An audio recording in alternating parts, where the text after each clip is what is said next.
Hi guys, this is Gene Jensen with BassResource.com. Today I'm going to talk about basic fishing knots.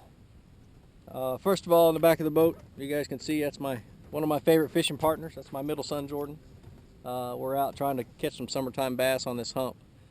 But anyway, fishing knots. Fishing knots are very important when it comes to being effective and being successful in catching fish. I've had Boy Scouts tie the simple little overhand knots on their fishing line and watched them pull out on the hook setter while the fish are fighting. The overhand knots pull out. So fishing knots are having a specific knot that's designed for monofilament or braid or fluorocarbon or any of the popular fishing lines is very important.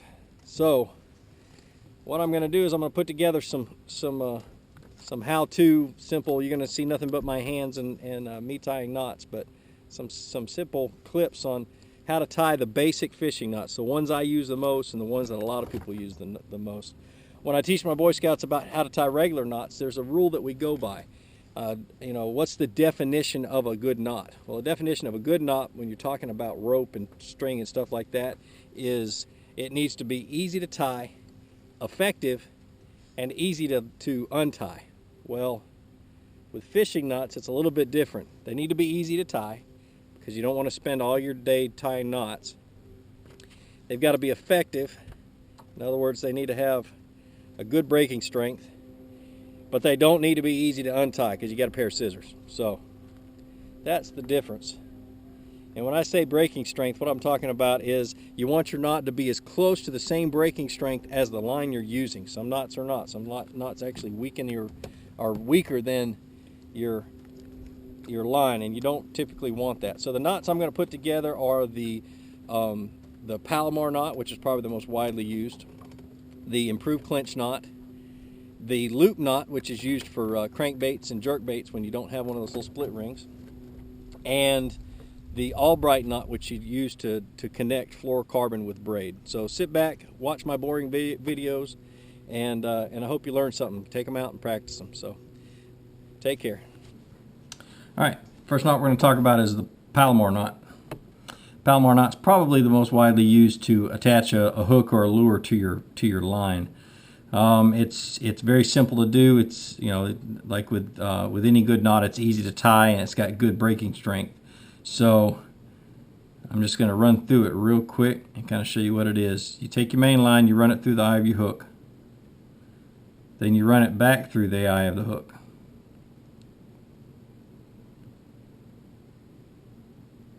Okay, so what you've done is you've created a loop. Just like that. Okay. And depending on how big your lure is how big that loop right there is going to be. You want to tie an overhand knot. Having trouble with this line. Okay, so you tie your overhand knot. So it looks something like that, but don't tighten anything down. Don't cinch anything down yet. You want to reach through your loop and grab your lure or your hook or whatever and slide it over. Now you want to pull everything up to above the eye of the hook, just like this. Now this is where most people make a mistake when tightening this down, and tightening most any knot down, is they'll want to pull the main line to try to save some length on their line. By doing that, when this thing cinches down, it causes damage to your main line that's coming through that knot. Okay? Now this string I'm using is a little bit hard to cinch down on this Palomar knot. Let's see if I can get it done without messing up too much. I gotta loosen up a little bit. Okay, so what you do is you tighten down using, you wet your line with a little bit of spit or whatever, and you tighten down using your tag line. Okay, and what that does is it prevents your main line from being damaged while pulling that knot tight. And that's basically what it looks like, just like that. Clip off your tag end and you're ready to go. Palomar knots, its breaking strength is pretty close to 100%. So you shouldn't have any problems with that when you tie it correctly. Just remember, do not tighten it down using your main line. Tighten it down using your tag line, so you can damage your tag line and then pinch it off. And that's it. Palomar knot. All right, next one I'm gonna show you is the improved clinch knot. It's another way to tie your lure or your hook to your line, and this is actually the one I use the most. Start off and you pass your line through the hook. Hold on, let me do it the other side. I'm right-handed and I've tied this so many times I have to do it a certain way or I mess it up. So pass your line through the eye of your hook. Okay, and I run it through my fingers like that just to keep a little bit of tension on the main line. Okay, then I twist it 6 or 8 times around, 6 or 8 revolutions. Okay, so I've got quite a few twists in that line. And grab hold of this tag line, and what I've done is I've created a little bitty loop in between the eye of the hook and the line, or in the twists, and then I poke that through. So I've created another little loop right here, and I reach through and I stick that tag line back through that loop. Okay, we'll do that one more time before I cinch it down. Okay, just like this. Twist 6 or 8 times. The smaller the diameter of the line, the more times you want to twist. It's all about friction. You want to put as much friction as you can on this knot without so much friction that it breaks while you're tightening it down. Okay, so I've done it 6 or 8 times through that little hole, and then through the little loop, just like this. Kind of pull everything snug. Okay, you get down to about right there, spit on it or get it wet or anything else, moisten it down, and pull everything tight. Okay, and then clip your tag end. Once you clip your tag end, you're ready to go. This is another really good knot with a really good knot strength. It's out and around. It's around 100% also, just like the Palomar knot.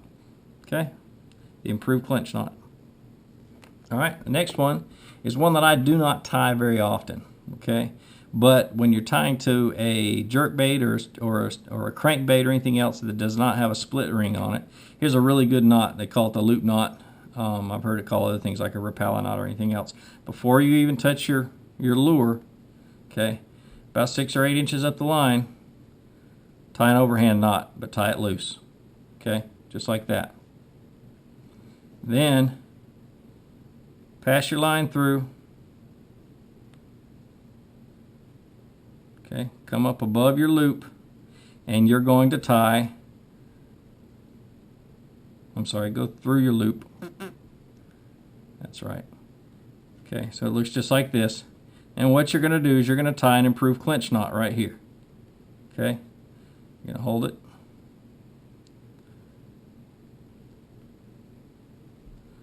Five or 6 times. Okay, you're going to go through that overhand knot that you tied, and then through that loop. It's an improved clinch knot.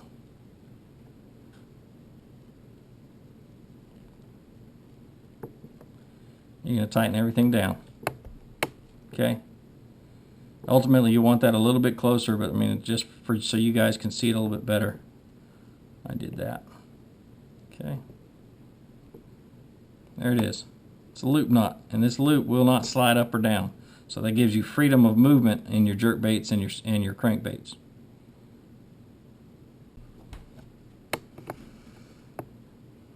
All right, this next knot is used to tie a fluorocarbon leader. I'm going to say this red line is the fluorocarbon leader to a braided line or a braided main line. A lot of guys have been asking about this. I have done a lot of research on this knot, or on this type of a knot. I've tried a blood knot, I've tried a surgeon's knot. I mean, I've tried all kinds of different little knots that I've used over the years for tying 2 lines together. And this is by far the best one that I've seen, and by reputation it's also become the best one for connecting fluorocarbon to braided line, and I'm going to show you why. Okay, first thing you do is you take your fluorocarbon line and you just make a loop just like that. That's it. That's all you'll ever do to this fluorocarbon line. Everything else is done with the braided line. Okay, you take your braided line, you pass it through that loop, give yourself plenty of slack. Okay, then you're going to take and you're going to make 10 wraps. Because this line's so big, I am not going to make 10 wraps or I'll never get it tight. But you make 10 wraps with your braided line.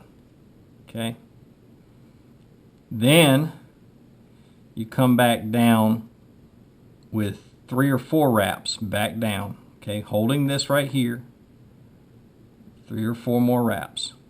You're bringing it back down to that part of the beginning part of your knot. Okay, see which way your line goes in?